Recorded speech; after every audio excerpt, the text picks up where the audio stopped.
Hi everyone, welcome back to i-TUTOR IAS Academy Tamil Nadu History NCERT series. Today we are discussing chapter 18, that is the Justice Party rule.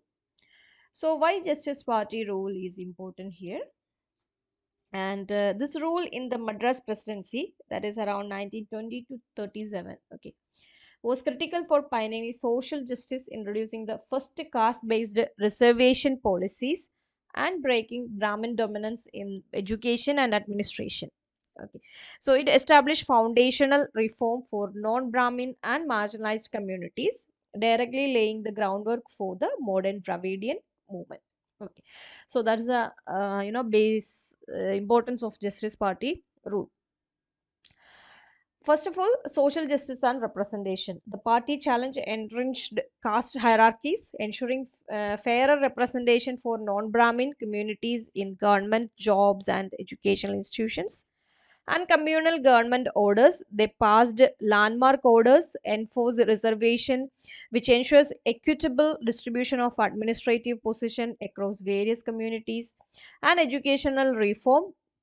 The regime fostering education, particularly supporting the establishment of institutions like Andhra and Annamala University, and promoted education for the depressed classes. And administrative change, the establishment of staff selection board, that is on 1924, helped reduce nepotism in government appointments. And Dravidian ideology, rule was political manifestation of the self-respect movement, fostering a distinct Tamil political identity opposed to upper caste hegemony and welfare measures. Beyond politics, they took steps in health, rural development, and urban development, such as T Nagar in Madras. Okay, so these are the key reasons for importance of Justice Party rule. So further, we will discuss in this unit. And the Justice Party rule in the Madras presidency constituencies, important chapter in the history of South India. Okay, so ideology and objective of Justice Party had been unique and somewhat different from those of the Congress Party. And Justice Party represented the non-Brahmin movement and engineered a social revolution against the domination of Brahmin in the sphere of public service and education.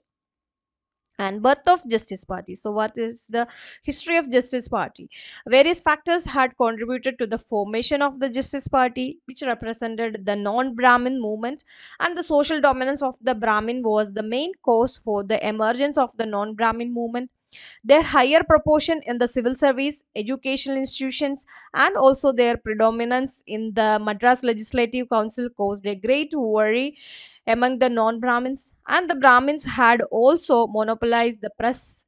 And the rediscovery of the greatness of Tamil language and literature also provide a stimulus to the non-Brahmins, particularly the publication of the book entitled A Comparative Grammar of the Dravidian of South Indian Family of Language by Reverend Robert Caldwell in 1856 gave birth to the Dravidian concept.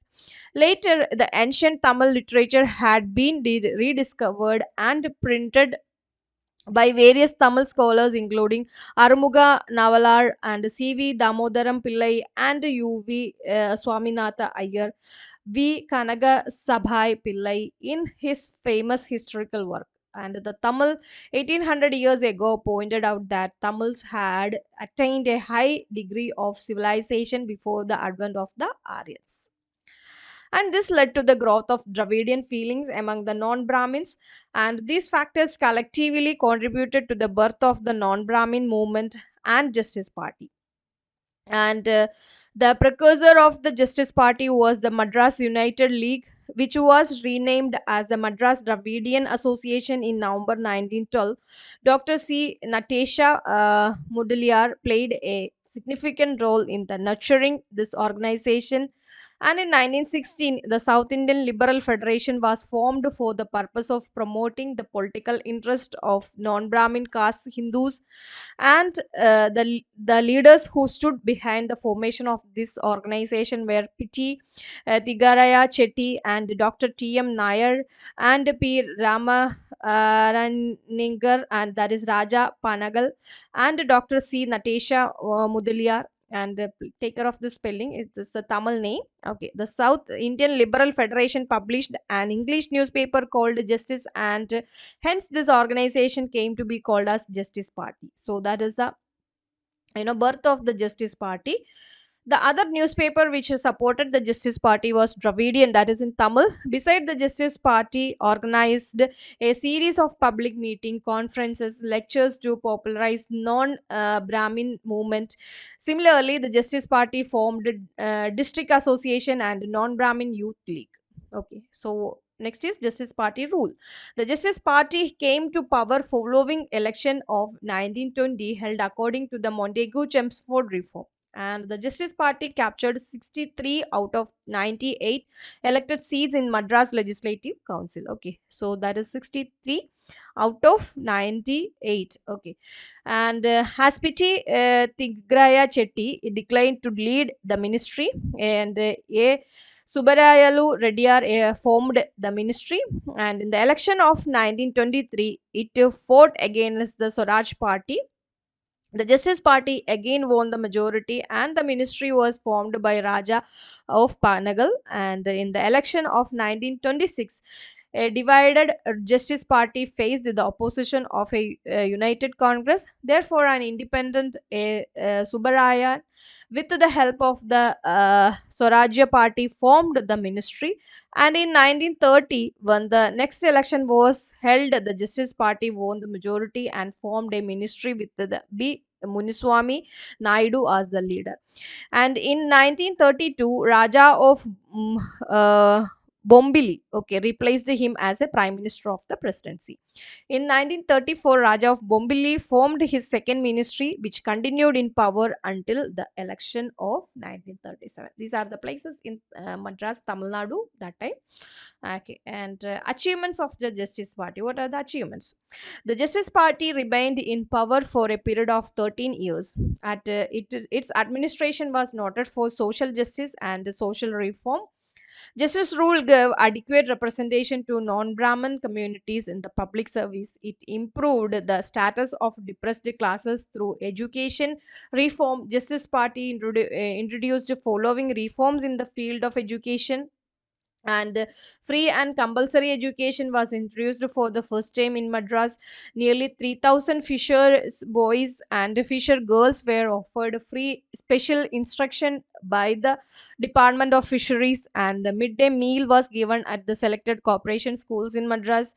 And the Madras Elementary Education Act was amended in 1934 and 35 to improve elementary education, and education of girls received encouragement during the justice rule in Madras, and education in the depressed classes was entrusted with the labor department. Encouragement was given to Ayurveda, Siddha, and Unani medical education. Okay, so these are the achievements of the Justice Party in the education field especially. And the government took over the power of appointing district municip out of the control of the High Court, and the communal GOs, and that is government orders of 1921-22, provided for the reservation of appointments in local bodies and educational institutions for non-Brahmin communities in increased proportion. And the staff selection board created by the Panagal ministry in 1924 was made Public Service Commission in 1929. So it was the first of its kind in India. The women were granted the right to vote on the same basis as was given to men. And the Hindu Religious Endowment Act of 1921, enacted by the Panagal ministry, tries to eliminate corruption in the management of temples. And Justice Party government introduced economic reform also. Okay. To assess the growth of industries, State Aid to Industries Act 1922 was passed. This led to the establishment of new industries such as sugar factories, engineering work and tanneries, aluminium factories, cement factories, and oil milling, so on. And this act provided credit to industries, allotted land and water. This proved favorable for industrial progress.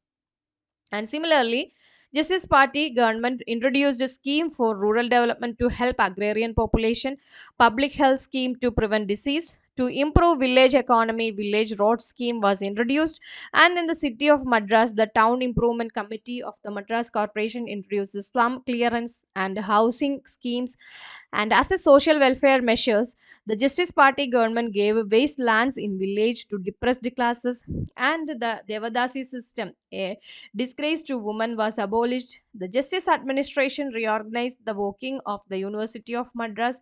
During the administration of Justice Party, the Andhra University was established in 1926 and Annamalai University in 1929. Okay, all of you know these universities. So lots of reforms are under Justice Party that time. An end of the Justice Party rule. The Government of India Act 1935 provided a provincial autonomy and electoral victory mean the assumption of a major responsibility in the administration of the provinces of K.V. Reddy Naidu led the Justice Party, while C. Rajagopal Achari led the Congress in the South. In the election of 1937, the Congress captured 152 out of 215 seats in the Legislative Assembly and 26 out of 46 in the Legislative Council. And in July 1937, the Congress formed its ministry under C. Rajagopalachari. Thus, the rule of Justice Party, which introduced important social legislation, came to an end. And in 1944, the Justice Party conference was held in Salem. There, Perarigar Anna passed a resolution that by name of Justice Party was changed to Dravidiar Kalaga. Okay, so that is the end of the Justice Party. So it's all about this unit. So we discussed in this chapter all about this Justice Party rule, its birth, and its Justice Party rule and achievement of Justice Party and end of Justice Party. So that is all about this unit. So today we end here. In between any doubts, you can contact us, or you can comment it on our comment box also. And for more NCRT series, you just do like, share, and subscribe our channel. Thank you so much.